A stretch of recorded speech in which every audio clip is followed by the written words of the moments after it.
자, 오늘도 거룩한 주일 맞이해서 하나님께 예배드리는 성도 여러분들의 가정 자녀들 그리고 건강사업 직장 위에 하나님의 나오신 은혜 축복을 넘쳐나기를 주님의 이름으로 축원합니다. 오늘은 로마서 8장 31절에서 39절의 말씀을 통해서 끊을 수 없는 하나님의 사랑이라는 제목으로 함께 은혜를 나눴으면 합니다. 사랑의 힘은 동물이든 식물이든 가리지 않고 적용되죠.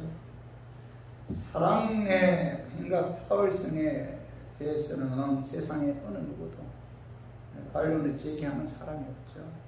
그래서 요즘 식물을 키우는 곳에도 음악을 들어주면서 사랑을 쏟는다고 합니다. 사랑은 모든 것을 치료하는 이 모약임에는 틀림이 없는데 그 버클리 대학 연구팀이 우리를 따로한 세 그룹의 힌지에게 먹이로 실험을 했어요. 첫 번째 그룹은 우리의 한 마리 그 힌지를 넣어놓고 홀로 먹이를 이제 먹게 했고, 두 번째 그룹은 우리의 5마리 힌지를 5마리 힌지를 넣어놓고 홀로 먹이를 먹게 했고, 세 번째 그룹은 우리의 한 마리의 힌지를 넣었지만 먹이를 줄 때마다 사람이 애정을 쏟으며 직접 먹이를 주었습니다. 그 결과 첫 번째 그룹에 홀로 사이던 지는 세포 활동이 둔화된 그 작은 뇌로 6일을 살았다고 해요.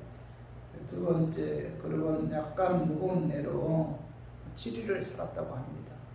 세 번째 그룹은 활발한 세포 활동을 보이는 무거운 뇌로 950일을 살았다고 해요. 이처럼 사랑의 힘은 어떤 무기보다 강하고 어떤 약보다도 치료 효과가 뛰어나다는 것이 증명되었다고 합니다. 성도 여러분, 우리에게도 가장 강력한 힘은 사랑이죠. 가정에서는 부모, 형제의 사랑이 가장 강한 힘이 되죠. 자, 교회에서는 목사, 성도의 사랑이 가장 큰 힘이 되고, 또 영적인 세계에서는 우주 만물을 창조하신 전지전능하신 하나님의 사랑이 가장 큰 힘이 되죠. 내가 가정에서는 부모, 형제의 사랑, 교회에서는 목사, 성도의 사랑, 또 영적인 세계에서는 또 하나님 예수님의 사랑을 받고 있다는 사실을 우리가 깨닫는다면 어떤 어려움이 다가와도 절망하거나 좌절하지 않고 이런 힘을 얻을 수가 있죠. 그러나 이 사랑이 무너지면은 우리는 아무것도 할 수가 없죠. 그만큼 사랑의 힘은 위대하죠. 굉장한 힘을 갖고 있죠. 오늘 본문에서 사도 바울은 영적인 세계에서의 그 하나님의 사랑에 관해서 오늘 본문을 통해서 말씀하고 있어요. 오늘 본문 말씀의 배경을 보면 사도행전 그 2장에는 오순절에 있었던 그 성령 강림 사건과 또 성령 강림으로 인해 15개의 국어로 말하는 그 방언의 표적이 나타났어요.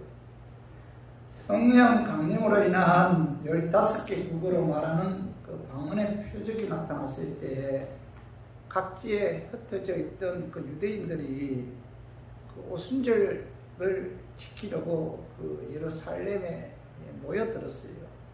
그때 그들은 방언의 표적으로 말미암아 자기 나라의 말로 복음을 듣게 되는 놀라운 일이 일어났는데, 그 중에 로마에서 온 사람들도 있었습니다. 사도행전 2장 10절에 보면은 로마로부터 온 나그네 곧 유대인과 유대교에 들어온 사람들이라고 증언하고 있는데, 로마로부터 오순절날 예루살렘에 왔을 때 그때죠.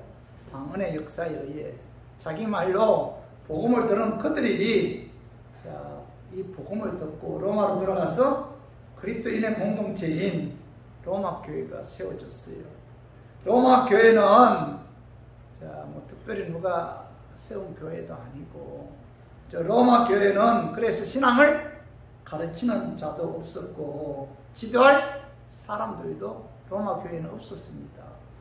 특히 로마 교회는 뭐 이방 세력의 강력한 도시였고 또 유대 교회에서 개종한 사람들이 대부분이었습니다. 그래서 사도 바울은 로마 교인들에게 기독교 신앙에 대해서 기초부터 든든하게 세울 필요가 있었고 뿐만 아니라 율법과 복음의 차이에 대한 이해도 필요했기 때문에 이 사도 바울이 쓴 로마서는 로마 교인들에게 구원의 바른 교리를 바로 가르치기 위해 보낸 그런 믿음의 서신서죠. 그래서 바울의 서신서 가운데 가장 중요한 서신서가 바로 뭐예요? 로마서죠. 로마서. 오늘 우리가 읽은 본문 말씀은 로마서 중에서도 가장 핵심이 되는 한 권장으로 하나님의 절대적인 사랑에 관해서 말씀하고 있죠. 첫 아담인 아담이 첫 인간인 아담이 에덴 동산에서 선악과를 따먹고 범죄한 이후에 아담의 후손으로 태어난 모든 인간은 전적으로 타락한 그런 존재가 되었는데 죄에서 벗어날 수가 없었고 죄로 인해 고통 가운데 살다가 죽음 이후에 그 죄로 인해 지옥에 떨어져서 영원히 고통 당할 수밖에 없는 그런 존재였는데 그런데 하나님께서 인간을 사랑하셔서 그의 아들 독생자 예수 그리스도를 이 땅에 보내주셨죠.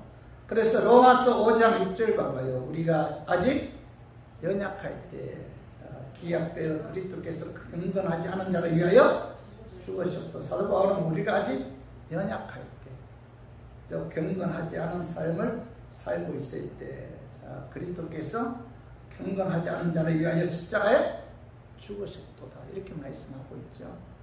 로마서 5장 8절 봐봐요. 우리가 아직 죄인 되었을 때 그리스도께서 우리를 위하여 죽으심으로 하나님께서 우리에 대한 자기의 사랑을 확정하셨느니라. 사도 바울은 우리가 아직 죄인이었어요. 죄악 가운데 살고 있을 때 그리스도께서 죄를 위하여 십자가에 죽으심으로 하나님께서 우리에 대한 자기의 사랑을 증명해 주었다. 십자가를 통해서 하나님 우리를 얼마나 사랑한다는 사실을 보여주었다 그런 의미죠.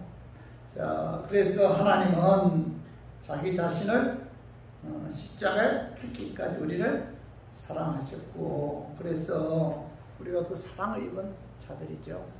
로마서 5장 10절도 한번 읽어봐요. 우리가 원수가 되었을 때 그의 아들이 죽으심으로 말미암아 하나님과 화목하게 되었은지 사도 바울은 우리가 하나님과 원수가 되었을 때 죄로 인해 하나님과 원수 관계였을 때 그의 아들 예수 그리스도가 십자가에 죽으심으로 말미암아 하나님과 우리와의 관계가 화목하게 되었다 이렇게 말씀하고 있죠. 예수님께서 우리가 죄로 인해 하나님과 원수 관계였을 때 십자가에 죽으심으로 우리의 죄를 사해 주셨고 하나님과 우리와의 관계를 화목하게 하셨다 이렇게 말씀하고 있죠. 우리가 아직 연약할 때 우리가 경건한 삶을 살고 있지 않을 때 우리가 아직 죄인이었을 때 우리가 죄악 가운데 살고 있을 때 우리가 하나님과 원수 관계였을 때 죄로 인해 하나님과 원수 관계였을 때 이걸 입고 이 땅에 오신 예수님께서는 십자가에 죽으시고 부활하심으로 말미암아 우리의 죄를 사해 주셨고 의롭게 해서 구원하여 자녀 삼아 주셨다는 거죠. 이것이 바로 하나님의 사랑이죠. 사랑. 그죠? 하나님의 사랑은 예수 그리스도의 십자가에 죽으시고 부활을 통해서 우리에게 이제 보여주셨는데 하나님께서는 우리들이 주님을 떠나서 죄 중에 가하여 마귀의 자식으로 주님과 원수되었을 때 연약하여 아무것도 할 수 없었을 때 예수 그리스도를 우리의 대속 제물로 보내주심으로 우리에 대한 자기의 사랑을 보여주셨고 확정해 주었다. 말로만 우리를 사랑하신 것이 아니에요. 뭐예요? 그의 아들 독생자를 십자가에 죽게 함으로 우리에 대한 하나님의 사랑을 나타내 주셨다는 거죠. 그래서 요한복음 15장 13절 봐봐요. 사람이 친구를 위하여 자기 목숨을 버리면 이보다 더 큰 사랑이 없나니 이렇게 말씀하고 있죠. 사도 요한은 우리를 구원하기 위해 자기의 목숨을 버리신 하나님의 사랑보다 더 큰 사랑은 없다. 이렇게 말씀하고 있죠. 이제 로마서 8장 35절도 봐봐요. 누가 우리를 그리스도의 사랑에서 끊으리요. 사도 바울은 영적 지도자도 없고 예수님을 믿는 지 얼마 되지 않은 초신자들인 그 로마 교인들에게 희망과 용기를 주기 위해 누가 우리를 그리스도의 사랑에서 끊으리요. 이렇게 말씀하고 있죠. 누가 우리를 그리스도의 사랑에서 끊으리요. 이 말씀은 하나님의 크신 사랑으로 인해서 곧 다가오게 될 혹독한 박해와 핍박을 견딜 수 있다는 그 소망과 확신을 주는 그런 위로의 말씀이죠. 누가 우리를 그리스도의 사랑에서 끊으리요. 로마 교인들에게 그죠? 고난 가운데서도 굳건한 믿음을 지킬 수 있도록 위로하기 위해 사도 바울은 누가 우리를 그리스도의 사랑에서 끊으리요 라고 이제 말씀하고 있는 거죠. 그래서 오늘 저는 본문 말씀을 통해서 하나님의 사랑에 근거해서 소망과 확신을 갖고 어떤 어려움이 다가와도 절망하거나 좌절하지 않고 끝까지 믿음으로 승리하는 저 우리 교인들이 되었으면 하는 그런 마음에서 제가 오늘 이 말씀 준비했습니다. 말씀 증거할 때 악한 마귀는 나사렛 예수 이름으로 떠나고 성령 하나님께서 함께 하심으로 깨닫는 그런 은혜가 저와 우리 교인들 위에 임하기를 주님의 이름으로 축원합니다. 누가 우리를 그리스도의 사랑에서 끊으리요. 이 위로의 말씀은 하나님의 사랑을 입은 하나님의 자녀는 전지전능하신 하나님께서 보호해 주시고 지켜주심으로 어느 누구도 대적할 수가 없다. 그런 말씀이죠. 자, 오늘 봐봐요. 로마서 8장 31절에서 32절 봐봐요. 그런 이 일에 대하여 우리가 무슨 말 하리요? 만일 하나님이 우리를 위하시면 누가 우리를 대적하리요? 자기 아들을 아끼지 아니하시고 우리 모든 사람을 위하여 내어주신 이가 어찌 그 아들과 함께 모든 것을 우리에게 주시지 아니하겠느냐. 자, 31절 상반절에 봐봐요. 만일 하나님이 우리를 위하시면 누가 우리를 대적하리요? 사도 바울은 우주 만물을 창조하신 전지전능하신 하나님이 우리를 위하는데 감히 누가 우리를 대적하겠느냐 이렇게 말씀하고 있죠. 하나님의 은혜로 예수 믿어 십자가에 죽기까지 하나님의 사랑을 받은 하나님의 자녀는 어느 누구도 대적할 수가 없다. 그런 말씀이죠. 아들까지 아끼지 않고 십자가에 죽기까지 우리를 사랑하신 그 하나님께서 자기 자녀를 지켜주시고 보호해주시고 도와주심으로 어느 누구도 예수 그리스도의 십자가에 죽으심과 부활에 의해 제사받은 하나님의 자녀들을 대적하지 못한다. 이렇게 말씀하고 있죠. 이렇게 사도 바울은 외치고 있는데 천지 만물을 창조하신 하나님께서 예수 그리스도의 십자가를 통해서 구원해 주셨을 뿐만 아니라 천국 가는 그날까지 지켜주시고 구해주시고 함께 하심으로 어느 누구도 너를 대적할 수 없다. 이 말씀이 우리에게 얼마나 위로가 되는 그런 말씀이고 얼마나 우리에게 용기를 주는 그런 말씀입니까? 특히 이 시대에 그죠? 믿음 생활하기 힘든 이 시대에 그죠? 그 하나님께서는 누가 감히 너를 대적할 수 있느냐? 대적할 수 없다. 하나님께서 너를 지켜주시고 너 인생 책임져 주신다. 참 위로의 말씀이죠. 성도 여러분, 우리들은 예수 그리스도께서 십자가에 죽기까지 사랑한 하나님의 자녀죠. 우주 만물을 창조하신 하나님께서 지켜주시고 보호해주심으로 어느 누구도 우리를 대적할 수가 없다. 왜요? 하나님의 자녀이기 때문에. 저 십자가의 피로 산 하나님의 백성이기 때문에. 하나님께서는 십자가 죽기까지 우리를 사랑하기 때문에 그죠? 어느 누구도 하나님께 사랑하는 그 자녀를 대적할 수가 없다. 하나님께서 지켜주시고 보호해 주신다. 언제까지요? 천국 가는 그날까지 하나님께서 항상 함께하여 주신다. 이렇게 말씀하고 있죠. 신명기 32장 10절 봐봐요. 여호와께서 그를 황무지에서 짐승의 부르짖는 강야에서 만나시고 오해하시며 보호하시며 자기의 눈동자같이 지키셨도다. 하나님께서 모세를 통해서 하나님께서 택한 이스라엘 백성들이 항무지에서 짐승이 짖는 강야에서 만나시고 호위하시고 보호하시면 자기의 눈동자같이 지키셨도다. 이렇게 말씀하고 있잖아요. 하나님의 은혜로 예수 믿어 구원받은 하나님의 자녀들인 우리들은 지금 현재 상황과 여건이 비록 항무지와 같다 할지라도 그저 짐승이 부르짖는 강야에 내팽개쳐 있는 것 같다 할지라도 하나님께서는 언제나 자기 자녀 곁에 계시고 자기 자녀를 버리지 않으시고 지켜주시고 보호해주심으로 어느 누구도 하나님의 사랑을 입은 하나님의 자녀를 대적하지 못한다. 이렇게 분명히 말씀하고 있죠.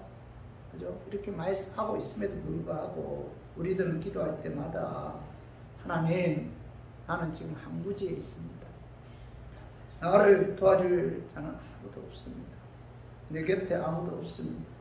나는 지금 짐승이 부르짖는 강야에 서 있습니다. 언제 어느 순간 무서운 짐승이 나를 삼키려고 달려들지 모릅니다. 나는 혼자입니다. 나는 외톨이고요. 나는 외롭습니다. 주님 어디 계십니까? 주님, 하나님, 주님 어찌하여 나를 버리셨습니까? 라고 우리가 부르짖을 때가 많잖아요. 그때 하나님께서는 너는 내가 십자가에 죽기까지 사랑한 나의 자녀이기에 내가 너와 함께 한다. 짐승이 부르짖는 강야에서 내가 너와 함께 있다. 나는 너를 떠나지 않았으며 너를 버리지 않았다. 내가 너를 만나고 너를 보호하고 너를 보호하며 너를 눈동자같이 지켜준다. 안심하라, 평안하라 라고 하나님께서 말씀하신다는 겁니다. 성도 여러분, 하나님은 뭐예요? 우리를 사랑하죠. 영원히 사랑하죠. 항상 우리의 편이 되어주셔서 마귀의 유혹과 시험을 물리칠 수 있도록 힘을 주시고 죄와 싸워서 승리할 수 있도록 하나님께서 도와주죠. 시편 27편 1절에서 3절, 자, 우리 한번 같이 한번 읽어봐요. 여호와는 나의 빛이요 나의 구원이시니 내가 누구를 두려워하리요. 여호와는 내 생명의 능력이시니 내가 누구를 무서워하리요. 악인들이 내 살을 먹으려고 내게로 왔으나 나의 대적들, 나의 원수들이 그들은 실족하여 넘어졌도다. 군대가 나를 대적하여 진칠지라도 내 마음이 두렵지 아니하며 전쟁이 일어나 나를 치려 할지라도 나는 여전히 태연하리로다. 다윗은 뭐죠? 여호와는 나의 빛이다. 그는 나의 구원이시다. 내가 누구를 두려워하리요. 이렇게 고백하고 있잖아. 다윗은 여호와는 나의 생명의 능력이시니 내가 누구를 무서워하리요. 이렇게 고백하고 있죠. 악인들이 내 살을 먹으려고 내게로 왔으나 나의 대적들, 나의 원수들인 그들은 실족하여 넘어졌도다. 군대가 나를 대적하여 질질지라도 내 마음이 두렵지 아니하며 전쟁이 일어나 나를 칠지라도 나는 여전히 평안하리로다. 이렇게 말씀하고 있죠. 다윗은 여러 해 동안이나 사울 왕에게 죽음의 위험을 받는 고통 속에서도 도망자 생활을 했지만은 그런 조금도 하나님의 사랑을 의심하지 않았어요. 어떤 어려운 환경 속에서도 강야 한가운데 내팽개쳐 있어도 오갈 데 없는 항무지 한가운데 던져져 있어도 대적이 나를 해하려고 군대를 일으켰을지라도 하나님은 나를 사랑하십니다. 그 하나님 나와 함께 하십니다. 그 하나님께서 나를 지켜주시고 보호해 주신다. 이런 믿음이 있었기 때문에 그는 뭐예요? 두려워하거나 무서워하지 않았습니다. 오히려 그들이 실족하여 넘어진다. 이렇게 이제 말씀하고 있죠. 어느 누구도 하나님의 사랑을 입은 자는 대적하지 못하죠. 그죠? 그 인디언들은 그 아들을 훈련시킬 때 특별히 그 용기를 심어주기 위해 강한 그 훈련을 시킨다고 합니다. 아버지는 아들이 어느 정도 성장하면 아들이 데리고 맹수들이 울거리는 그 밀림 한복판으로 이제 나가서 그죠? 밤중에 홀로 그곳에 지내게 해요. 이 아들을. 그러면 아들은 혼자서 고독과 싸우고 외로움과 두려움과 싸우며 또 언제 어느 순간에 맹수가 다칠지 모르는 그 위험한 속에서 이 아들을 하룻밤 보내요. 그렇게 훈련을 거듭할수록 그 아들은 무서움을 이겨내며 고독을 극복하는 힘을 기르게 되는데, 자, 이때 그 아들의 아버지는 아들을 밀림 속에 그 캄캄한 밤에 혼자 있게 하고 나서 그냥 집으로 돌아가는 것이 아니라 항상 창과 핫살을 뽑아들고 언제 어느 순간에 아들에게 위협이 닥치더라도 아들을 보호하기 위해 만반의 준비를 갖추고 나무 뒤에 숨어서 아들과 같이 밤을 지새운다고 합니다. 아들은 전혀 모르지만 아버지는 밤새도록 아들을 보호하고 이제 지켜주는데, 인디언의 아버지도 아들을 보호하기 위해 창과 핫살을 들고 밤새도록 그 아들을 지키는데, 자, 십자가에 죽기까지 사랑하는 하나님의 자녀들을 하나님께서 지켜주시고 보호해주지 않겠느냐. 지켜주신다는 거죠. 보호해주신다는 겁니다. 그러므로 비록 불안과 고통과 투쟁의 세상 속에 살고 있지만 변함없는 하나님의 사랑으로 하나님께서 우리를 지켜주십니다. 보호해주십니다. 어느 누구도 하나님의 사랑을 입은 하나님의 자녀들을 대적할 수가 없다. 여러분, 이런 확신을 갖고 우리 교인들은 하나님께서 지켜주신다는 그런 믿음을 갖고 우리가 하나님 바라보고 하나님을 의지하고 하나님께서 지켜주신다는 이런 확신을 갖고 그런 평안한 가운데 인생 사는 우리 교인들이 되기를 주님의 이름으로 축원합니다. 그리고 두 번째로, 누가 우리를 그리스도의 사랑에서 끊으리요. 이 위로의 말씀은, 하나님의 사랑을 입은 하나님의 자녀는 예수 그리스도의 십자가 피에 의해 세상 받았기에 어느 누구도 고발하거나 정죄할 수 없다는 그런 말씀이죠.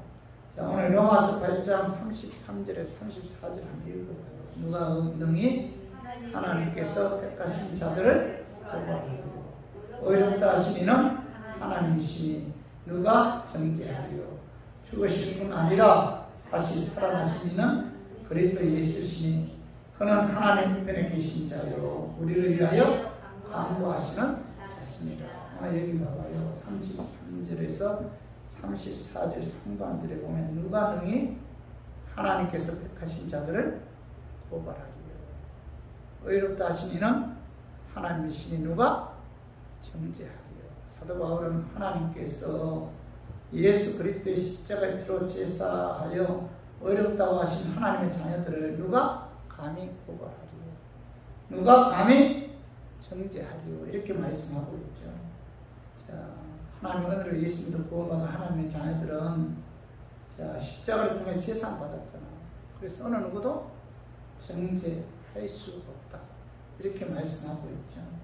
그렇죠? 사도 바울은 하나님의 은혜로 십자가 피에 제사받은 하나님의 자녀들은 어느 누구도 고발하거나 정죄할 수 없다. 이렇게 외치고 있죠. 그렇죠? 이 말씀이 우리가 인생 살아가는 데 있어서 우리가 죄를 범했을 때, 그죠? 하나님 말씀에 불순종할 때 이 말씀이 우리에게 얼마나 위로가 되는 말씀입니까? 우리가 비록 육신이 연약하여 우리가 하나님 뜻대로 살지 못할 때가 많잖아요. 그죠? 우리가 하나님 보시기에 합당한 삶을 살지 못할 때, 그죠? 그 죄로 인해서 우리가 몸부림칠 때가 얼마나 많아요. 그죠? 그때마다 하나님께서는 뭐예요? 그죠? 누가 감히 하나님의 자녀를, 그죠? 고발하고 정죄하리요. 그는 뭐예요? 십자가 피에 의해 제사받은 하나님의 자녀다. 이렇게 이제 말씀하고 있죠. 어느 누구도 십자가 피에 의해 제사받은 하나님의 자녀를 고발할 수가 없다는 거죠. 사단이 아무리 우리의 죄를 고발하고 정죄하고, 그죠? 정죄해도 심판자이신 하나님께서 그리스도 십자가 피에 의해 무죄 판결을 내리셨기 때문에 어느 누구도 우리를 정죄하거나 참수할 수 없다는 사실, 이런 마음에 여러분 새겨야 돼요. 그리고 34절 하반절에 봐봐요. 죽으실 뿐만 아니라 다시 살아나시는 그리스도 예수시니 그는 하나님 우편에 계신 자여 우리를 위하여 강구하시는 자신이다. 사도 바울은 죽으실 뿐 아니라 다시 살아나신 예수 그리스도는 하나님의 우편에 계셔서 우리를 위하여 간구하신다.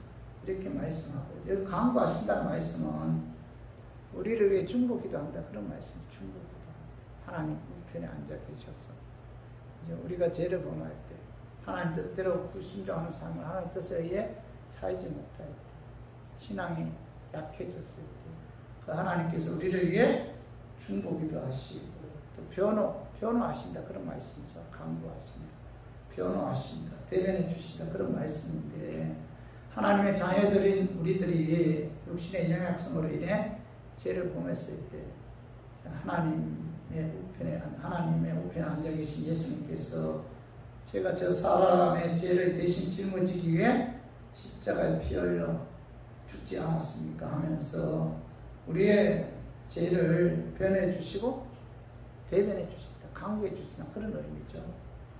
하나님께서는 하나님의 우편에 계셔서 우리를 위해서 중보기도 하시고 우리를 위해서 변호해 주시고 또 대변해 주기 때문에 어느 누구도 십자가 피에 의해 제사 받은 하나님의 자녀들을 정죄하거나 고발할 수가 없다는 거죠.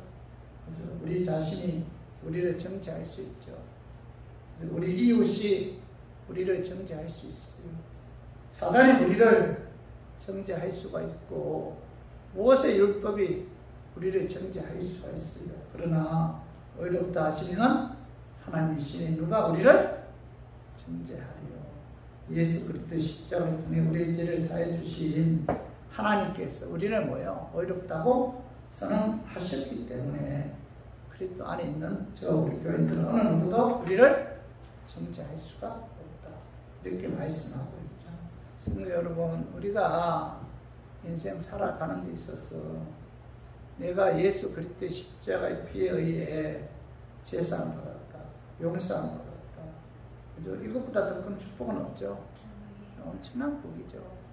그죠? 여러분들 나이가 먹을수록 죽음이 가까이 오면 올수록 내가 하나님의 은혜로 예수 그리스도를 믿음으로 예수 그리스도의 십자가의 피에 의해 내가 제사함 받았구나. 이것이 내가 얼마나 큰 복이고 이것이 내게 얼마나 큰 축복인가를 이 마음에 가까이 다가와요. 자, 오늘 시편 32편 1절에서 2절 허물의 사함을 받고 자신의 죄가 가려진 자는 복이 있도다. 마음에 간사함이 없고 여호와께 정죄를 당하지 않은 자는 복이 있도다. 이렇게 말씀하고 있죠. 시편 기자는 허물의 사함을 받고 자신의 죄가 가려진 자, 마음에 간사함이 없고 여호와께 정죄를 당하지 아니하는 자는 뭐예요? 복이 있다. 이렇게 말씀하고 있죠. 세상에서의 복의 개념은 뭐죠? 부귀 영화 소유에 있죠. 소유. 사업이 잘 돼서 돈이 많이 벌면은 여러분 뭐라고 해요? 복 받았다 이렇게 얘기하죠. 그죠? 자녀들이 잘 돼서 출산은 뭐예요? 참 복 받았네요. 이렇게 이야기하잖아요. 이것이 세상적인 복의 개념이죠. 그러나 성경에서의 복의 개념은 부귀 영화 소유에 복을 소유에 두는 것이 아니고 사람 그 자체에 복을 두고 있죠. 세상 부귀 영화가 아니라 허물의 사함을 받고 자신의 죄가 가려진 자가 뭐죠? 복 받은 자. 복의 개념이 달라요. 신령이 가난한 자는 복이 있다. 의에 줄이고 목마른 자는 복이 있다. 긍휼히 여기는 자는 복이 있다. 시편 1편에 복이 있는 자는 악인의 길을 쫓지 아니하고, 그죠? 이 악인의 길을 쫓지 않는 그 자체가 그 사람에게는 뭐예요? 복이라는 복. 성경에서의 복은 어떤 소유에 있는 것이 아니에요. 내가 하나님 말씀을 가까이 하고 하나님을 섬기고 예수 그리스도의 십자가의 중에 부활을 믿음으로 제사 받은 그 자체가 뭐예요? 복 있는 사람이다. 우리 교인들은 복 받은 자들이죠. 그죠? 그래서 하나님의 사랑에 의해 우리들은 우리가 복 받은 자들이고 또 십자가를 통해서 우리의 죄를 사해 주셨습니다. 자, 요한일서 4장 9절 10절 한번 읽어봐요. 자, 하나님의 사랑이 우리에게 이렇게 나타난 바 되었으니 하나님이 자기의 독생자를 세상에 보내심은 그로 말미암아 우리를 살리려 하시니라. 사랑은 여기 있으니 우리가 하나님을 사랑한 것이 아니요 하나님이 우리를 사랑하사 우리 죄를 속하기 위하여 화목제물로 그 아들을 보내셨습니다. 자, 사도 바울은 뭐예요? 하나님 우리를 사랑했다. 내가 하나님 사랑한 것이 아니다. 하나님 우리를 사랑하셔서 그의 아들 독생자 예수 그리스도를 이 땅에 보내주셨고 그가 화목제물로 십자가에 죽으심으로 그 피에 의해 우리가 죄의 사함을 받게 되었다. 우리를 향한 하나님의 사랑의 극치는 뭐예요? 예수 그리스도의 십자가에 죽으심이죠. 저 우리 교인들은 예수 그리스도의 십자가에 의해 죄사함 받았고 그렇기 때문에 우리들은 뭐예요? 어느 누구도 우리들을 고발하거나 정죄하지 못합니다. 마귀는 우리를 고소하잖아요. 우리의 죄를 참소하고 고발하고 정죄하지만 자, 하나님은 십자가의 사랑으로 우리를 감싸주고 용서해 주시고 마음의 평안과 기쁨을 주신다. 그죠? 사도 바울은 이렇게 말씀하고 있잖아요. 자, 우리 시편 103편 8절에서 12절 한번 읽어봐요. 여호와는 긍휼이 많으시고 은혜로우시며 노하기를 더디하시고 인자하심이 풍부하시도다. 자주 경책하지 아니하시며 너를 영원히 품지 아니하시도다. 우리의 죄를 따라 우리를 처벌하지는 아니하시며 우리의 죄악을 따라 우리에게 대대로 그대로 갚지는 아니하셨으니 이는 하늘이 땅에서 먹은 같이 그를 경외하는 자에게 그의 인자하심이 크심이로다. 동이 서에서 먹은 것 같이 우리의 죄가를 우리에게서 멀리 옮기셨으며 오늘 여기 오늘 11절에 봐봐요.